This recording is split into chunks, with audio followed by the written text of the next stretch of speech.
Assalamualaikum warahmatullahi wabarakatuh. Kali ini saya akan menjelaskan sedikit mengenai fungsi non-linear. Jadi pada video yang pertama ini adalah fungsi kuadrat. Jadi fungsi non-linear itu ada fungsi kuadrat, ada fungsi rasional, ada fungsi pangkat 3, ada fungsi lingkaran, ada fungsi elips gitu ya. Yang pertama, fungsi kuadrat. Fungsi kuadrat ini gambarnya berupa membentuk sebuah kurva parabola. Jadi ada yang melengkung terbuka ke atas, terbuka ke bawah, terbuka ke kanan, dan terbuka ke kiri. Bagaimana membedakannya? Nah, jadi membedakannya seperti ini. Jadi fungsi kuadrat yang pertama itu jika persamaannya berupa y sama dengan ax kuadrat plus bx plus c, maka yang terjadi kurvanya akan berbentuk terbuka ke atas atau terbuka ke bawah ya. Jadi ngebeda ini yang pertama itu untuk yang y sama dengan, dia kurvanya akan terjadi dua, terbuka ke atas atau terbuka ke bawah, dengan titik puncaknya adalah koordinatnya min b per 2a. Ini b ya. Jadi kalau misalkan soalnya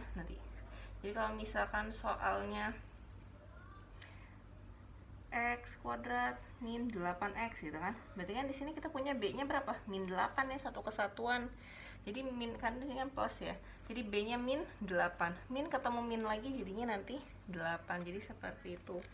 Jadi saya banyak dari masa lalu gitu ya, yang lalu-lalu itu suka keliru antara tanda min dan plusnya. Jadi mereka suka lupa.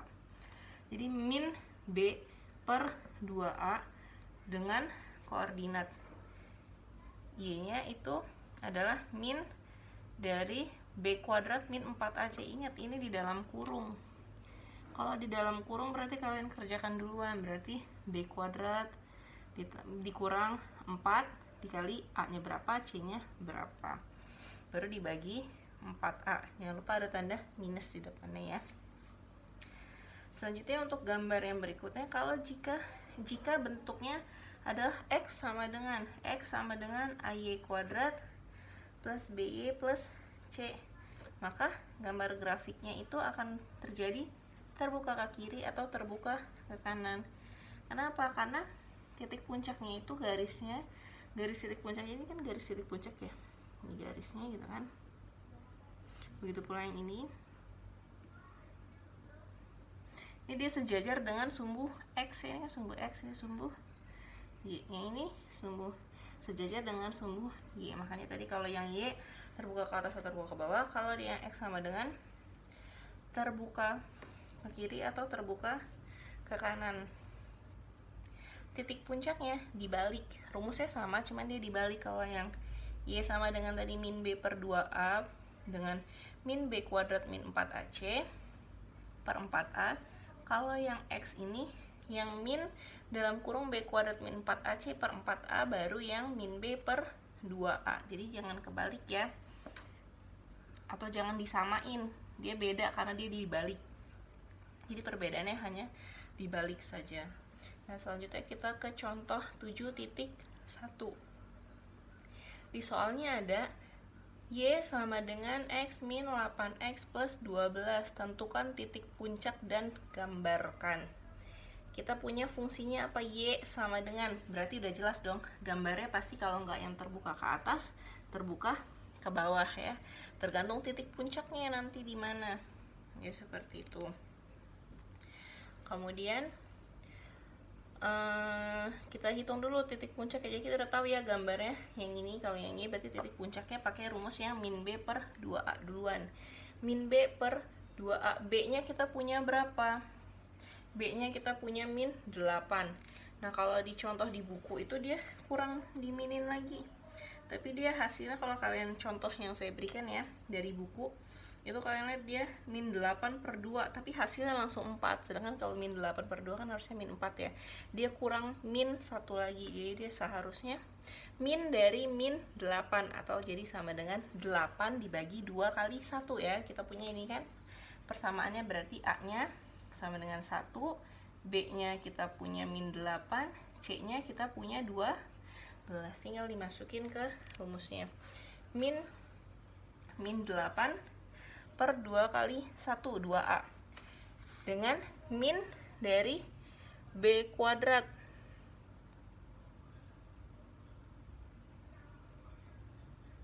Sorry, ini sepertinya ada kesalahan penulisan ya, maksudnya di sini ada kelebihan, saya jadi bingung. Nah, min dari min 8 kuadrat ya. Oh ya benar, ini kurung, tanda kurung tadi, sorry, cuman jelek banget jadi kira tadi angka 1. Jadi min 8 kuadrat dikurang 4 dikali AC, A nya 1, C nya 12. Kita selesaikan dulu ya. Ini min 8 jadinya 8/2. Kemudian ini selesaikan yang dikurung dulu. Yang dikurung kita punya B kuadratnya, berarti min 8 kuadrat 64 ya. Min dikuadratkan jadinya positif. Ingat, min ketemu min positif. Pokoknya tanda yang sama kalau dikalikan jadinya positif. Tapi kalau tanda yang berbeda dikalikan jadinya negatif. Selanjutnya min 4 kali 1 kali 12. 4 kali 12 48, berarti min dari 64 min 48. 64 kurang 48 adalah 16. Ingat di depannya ada tanda min sehingga 8 dibagi 2 4. Ini min 16 dibagi 4, jadi kita punya 4 dengan min 16 dibagi 4. 16 bagi 4 4 ya. Tapi kita punya min di depannya jadi min 4. Inilah titik puncaknya, kita punya titik puncaknya 4 dan min 4. Selanjutnya kita mau menghitung titik potongnya. Jadi biar kita tahu loh mana aja sih, apakah dia terbuka ke atas atau terbuka ke bawah. Jadi kita memerlukan titik-titik yang lainnya, yaitu ada titik potong terhadap sumbu X dan titik potong terhadap sumbu Y. Nah, jadi kalau kita mau mencari titik potong sumbu Y terhadap sumbu Y, itu kita nolkan X-nya.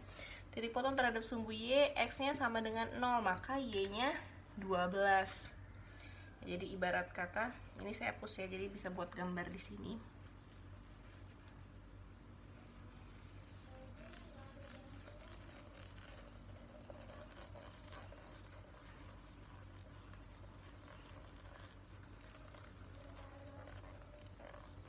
Jadi titik potong yang pertama kita punya X-nya 0, maka Y-nya 12. Nah, sekarang kita cari titik potong terhadap sumbu X, berarti kita nolkan Y-nya. Kalau Y-nya 0, maka X-nya berapa? Ini kan X-nya ya. Y-nya 0, maka X-nya ya X kuadrat. X kuadrat min 8X plus 12. Ingat pelajaran pemfaktoran aljabar waktu SMP. Ya, kalau kita punya seperti ini ya. X kuadrat min 8X plus 12. Kalau dikalikan hasilnya 12. Kalau dijumlah hasilnya min 8. Jangan lupa tanda min ya. Jadi kalau dikalikan 12, kalau dijumlahkan min 8. Berapa yang kalau dikalikan 12 dijumlahkan min 8? Di sini kita punya 12 itu kan perkaliannya. Kalau enggak 2 kali 6 gitu kan. 1 kali 12 terus tuh, atau 3 kali 4 gitu kan. Terus dibolak-balik sama aja. Ya. Nah, terus tapi kalau dijumlahkan dia min 8. Nah, 2 sama 6 kalau dijumlahin jadinya berapa nih kalau dijumlahkan? Kalau dijumlahkan jadinya 8. Yang diminta apa? Min 8. Berarti kita tambahkan aja min 2 dengan min 6. Min 2 kali min 6 hasilnya tetap positif 12 kan? Nah, jadi kita udah punya faktornya itu adalah 2 dan 6. Kalau ini 1 dan 12. 1 tambah 12 13, atau min 1 dengan 12, berarti kan 12 kurang 1 11, atau sebaliknya 1 dengan min 12 gitu kan, jadi kan nggak masuk akal ya.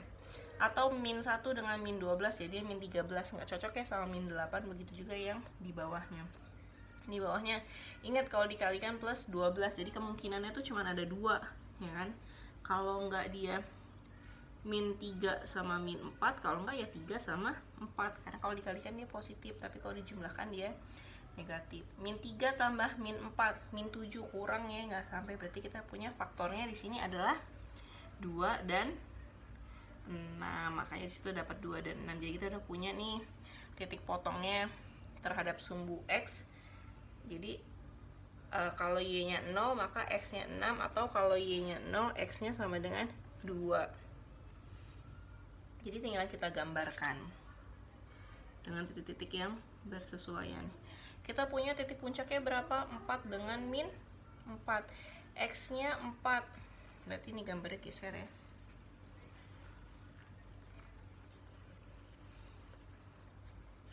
X-nya 4, Y-nya min 4. Kita gambar di sini.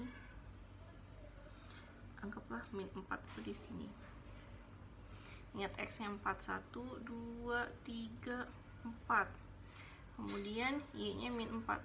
Min 1, min 2, min 3, min 4. Berarti kita punya titik puncaknya itu di sini. Ini titik puncaknya ya, dengan berapa titik puncaknya? 4 dengan min 4. Titik puncaknya di bawah. Selanjutnya kita punya titik potongnya. Kalau X-nya 0, Y-nya 12. X-nya 0, Y-nya 12. Nih, X0 di sini ya. Y-nya 12, anggaplah 12 tuh di sini ya. Anggap panjangnya cukup gitu. Di sini Y-nya 12. Selanjutnya kita petakan apa lagi? 6 dengan 0, X-nya 6, Y-nya 0. X-nya 6. 4, 5, 6 di sini ya. X-nya 6. Ini 4, ini 6. Di sini dia ada yang 2. Berarti ada titik di sini kan, yang 2 dengan 0 dengan yang 6, 0. Yang puncaknya lagi di sini nanti berapa? Gitu. Jadi kalau yang disitu bisa dikira-kira aja. Kalau Y-nya, ini kan kita punya Y-nya 12 ya. Kalian coba aja kalau Y-nya 12, masukin ke sini. Y-nya 12, X-nya dapat berapa? Gitu ya. Y-nya 12, maka X-nya nanti dapat diperoleh itu adalah 8. Jadi itu adalah di gambarnya.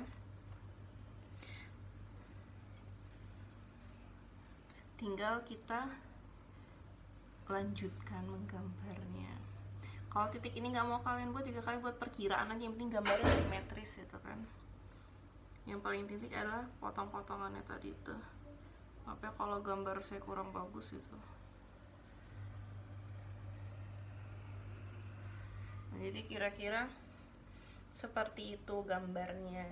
Kita udah bisa ya buat gambarnya. Nah gitu juga kalau dia yang modelnya ini terbuka ke atas, terbuka ke bawah ya sama, jadi tentukan dulu titik-titiknya, jadi kalian tahu mana yang terbuka ke atas, mana yang terbuka ke bawah. Yang terbuka ke samping kiri atau ke samping kanan juga sama, tapi jangan lupa titik puncaknya dibalik ya rumusnya. Kalau dia yang pakai X sama dengannya, ingat tadi ya, kalau X sama dengan titik puncaknya dibalik. Jadi ini dulu baru yang ini. Terus kalau di fungsi kuadrat ini ada yang namanya kalau mau memfaktorkan, kalau misalnya kalian bingung nih memfaktorkan pakai yang seperti ini, ada juga rumus ABC. Pasti nggak asing ya rumus ABC. Rumus ABC itu kita punya apa, di materi sudah saya lampirkan ya. Jadi rumus ABC itu adalah X12 sama dengan min B plus minus akar B kuadrat min 4AC per 2A. Jadi plus, ada tanda plus minus, berarti kalian mengerjakannya 2 kali. Yang pertama saat min B plus akar D per 2A, dengan yang keduanya adalah min B min akar D per 2A. D itu adalah nilai diskriminan ya. Nilai diskriminan itu apa? Nilai diskriminan itu adalah yang B kuadrat min 4AC ini loh. Min B kuadrat plus min 4AC B kuadrat min B kuadrat min 4AC itu adalah nilai diskriminan. Jadi sekian penjelasan saya tentang fungsi kuadrat. Yang perlu kalian ingat tadi, kalau dia bentuknya Y sama dengan, sama X yang sama dengan, gambarnya pasti beda. Terus kalau mau buat gambarnya gimana? Tentukan dulu titik puncaknya sama titik potongnya yang bersesuaian, titik potong terhadap sumbu X dan titik potong terhadap sumbu Y. Kalau dia titik potong terhadap sumbu X, berarti kita nolkan Y-nya. Kalau titik potong terhadap sumbu Y, berarti kita nolkan titik potong terhadap sumbu Y, berarti kita nolkan X-nya. Titik potong terhadap sumbu X, berarti kita nolkan Y-nya. Jadi sekian untuk video fungsi kuadrat. Assalamualaikum warahmatullahi wabarakatuh.